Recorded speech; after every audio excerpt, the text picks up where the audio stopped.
Hello students.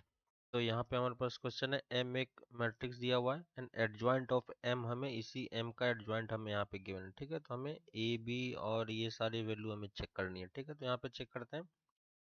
सबसे पहले इस मैट्रिक्स का हमें एडजॉइंट निकालना है। तो एडजॉइंट हम कैसे निकालते हैं, पहले हम माइनर्स निकालते हैं, फिर उसके बाद कोफैक्टर निकालते हैं और फिर उसका ट्रांसपोज लेते हैं। यानी अगर मुझे ए की वैल्यू निकालनी है तो ए की वैल्यू किसके कॉरस्पॉन्डिंग आएगा, इस -5 के कॉरस्पॉन्डिंग आएगा। ठीक है, तो अगर हम इस वाले एलिमेंट का अगर हम माइनर निकालते हैं तो माइनर निकालेंगे तो ये कितना आ जाएगा, b -6। ठीक है, और इसके साथ इसका को फैक्टर क्या हो जाएगा, -1⁴। ठीक है, और ये वैल्यू किसके इक्वल होगी, -5 के इक्वल। तो यहाँ से देखो b की वैल्यू कितनी आ गई, 1। ठीक है, सिमिलरली अगर मुझे b फाइंड करना है तो b किसके कॉरस्पॉन्डिंग एलिमेंट आएगा, 2 के। ठीक है, तो b का हम माइनर कैलकुलेट करते हैं तो b वाले पॉइंट का माइनर कितना हो जाएगा, -a। ठीक है, और इसके साथ इसका को फैक्टर निकालेंगे तो -1⁵। ठीक है, और ये वैल्यू किसकी इक्वल होगी, 2 की इक्वल होगी। ठीक है, तो यहाँ से a की वैल्यू कितनी आ जाएगी। ठीक है, तो हमारे पास दो वैल्यू आ गई, a equal to 2 and b equal to 1।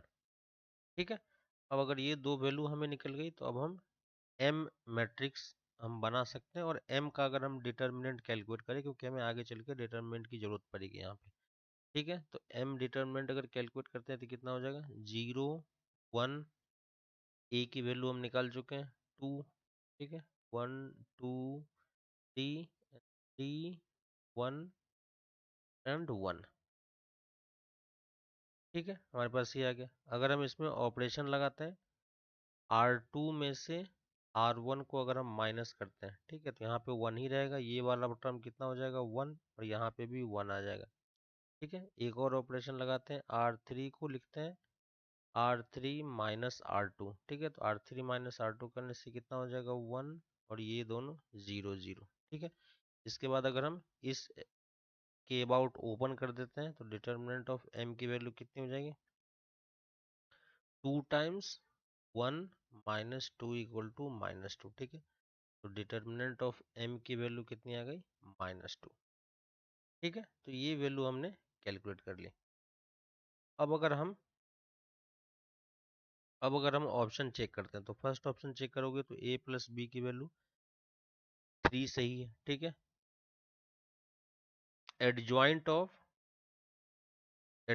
Of m square का डिटर्मिनेंट किसके इक्वल होगा, तो एडजॉइंट ऑफ a की वैल्यू कितनी हो जाती है, तो ये दे देगा m square determinant to the power 2।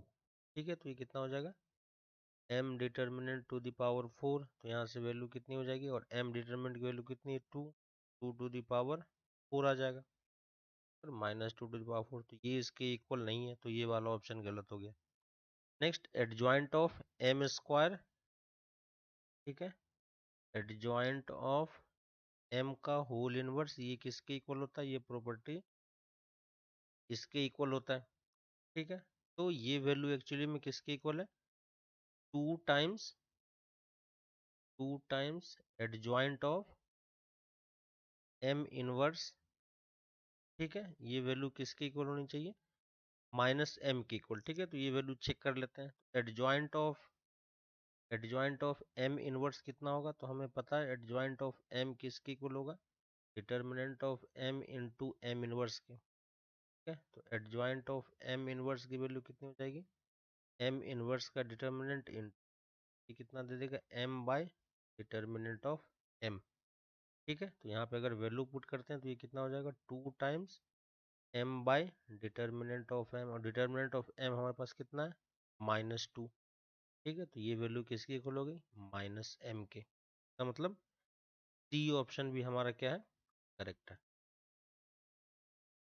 ठीक है, नेक्स्ट इस वाले वैल्यू को कैलकुलेट करते हैं। तो यहाँ से देखो अल्फा बीटा गामा की वैल्यू कितनी हो जाएगी, यहाँ से आप डायरेक्टली जो अल्फा बीटा गामा मैट्रिक्स आपका बन रहा है, ये वैल्यू किसकी इक्वल हो जाएगी, m इनवर्स ऑफ, और ये 1 2 3 के। ठीक है, तो हमें अल्फा बीटा गामा निकालना है, तो एम इनवर्स की वैल्यू हम कितने लिख सकते हैं, adjoint of M by determinant of M 1 2 ठीक है। एडजॉइंट ऑफ एम मैट्रिक्स हमें गिवन है, ये कितना हो जाएगा 1/-2 इंटू एडजॉइंट ऑफ एम हमें क्या गिवन है -1 1 -1 1 ठीक है, -1 1 -1 8 -6 2 8 -6 2 ठीक है, -5 3 -1 -5 3 -1 ठीक है। और इसको हमें किससे मल्टीप्लाई करना है 1 2 3 ठीक है, इसको मल्टीप्लाई करते हैं। यहाँ पे देखो वैल्यू कितनी आ जाएगी -1 +2 -3 ठीक है, तो ये वैल्यू कितनी हो जाएगी, ये 1/-2 बाहर है, यहाँ पे वैल्यू कितनी हो जाएगी -2 का ठीक है।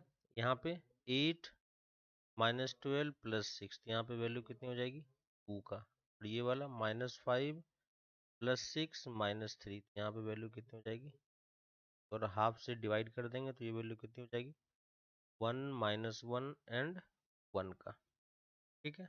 अल्फा बीटा गामा की वैल्यू कितनी आ गई, अल्फा हो गया 1, बीटा हो गया -1 और गामा हो गया 1। हमें किसकी वैल्यू निकालनी है, alpha minus beta plus gamma, alpha minus beta plus gamma, तो ये वैल्यू कितनी हो जाएगी 1 + 1 + 1 = 3 ठीक है। इसका मतलब सी ऑप्शन भी आपका करेक्ट है ठीक है। तो यहाँ से आप ये ऑप्शन ही मार सकते हो। फाइनली आपका कौन सा ऑप्शन हो जाएगा, ए सी एंड डी ऑप्शन आप यहाँ पे मार्क कर सकते हो ठीक है।